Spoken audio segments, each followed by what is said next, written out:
டெல்லி பாஜக ஸ்டாலினுடைய மூவ் எப்படி பார்ப்பாங்க அப்படின்னு பேச வேண்டியது இருக்குது. ஏன்னா கல்விக்கான நிதி மறுத்தோம், நம்ம ஆணவமாக தான் அவங்களுக்கு ரிப்ளை கொடுத்தோம். இப்போ வந்து உச்சநீதிமன்றத்துக்கு வந்திருக்காங்க. ஏற்கனவே நமக்கு அவங்களுக்கு பிரச்சனை போயிட்டு இப்போ நேரம் அங்கே போயிருக்காரு. போன முறை நிதி ஆயோக் கூட்டத்தை புறக்கணிச்சு இந்த மாதிரி கிளம்பி வராரு. என்ன மூவ் பண்ண போறாரு? இப்போ அதை டெல்லி பாஜக இந்த விஷயத்தை எப்படி பார்ப்பாங்க? ரொம்ப கூர்மையாக தான் பார்க்கும்.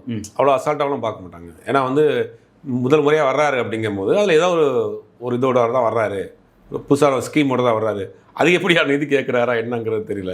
அப்படிங்கும்போது அது ரொம்ப ரொம்ப சிறப்பாக தான். ஏன்னா தேர்தல் வரப்போகுது, 2026 தேர்தல் வரப்போது. ஒரு வருஷத்துக்குள்ளே அவர் இந்த கூட்டத்துக்குள்ள கலந்து கொள்ளாருன்றது டெல்லிக்கு போகிறாருங்கிறது முக்கியமான ஒரு விஷயம். அது அரசியல் ரீதியாகவும் பார்க்கப்படும்.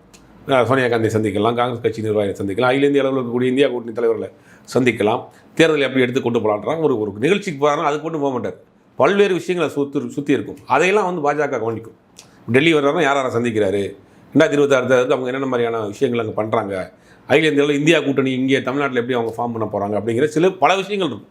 அதையெல்லாம் அவங்க ரொம்ப உன்னிப்பாக கவனிப்பாங்க. ஏன்னா சும்மா மட்டும் ஒரு முதலமைச்சர் ஒரு மாநிலத்தில் ஒரு இந்தியா கூட்டத்துக்கு போகிறார் அப்படின்னா, தேர்தல் நேரத்தில் போகிறாருன்னா பல முக்கியமான விஷயங்கள் அதுக்கு உள்ளே இருக்கும். அதையெல்லாம் ரொம்ப கவனிப்பாங்க, உன்னிப்பாக கவனிப்பாங்க.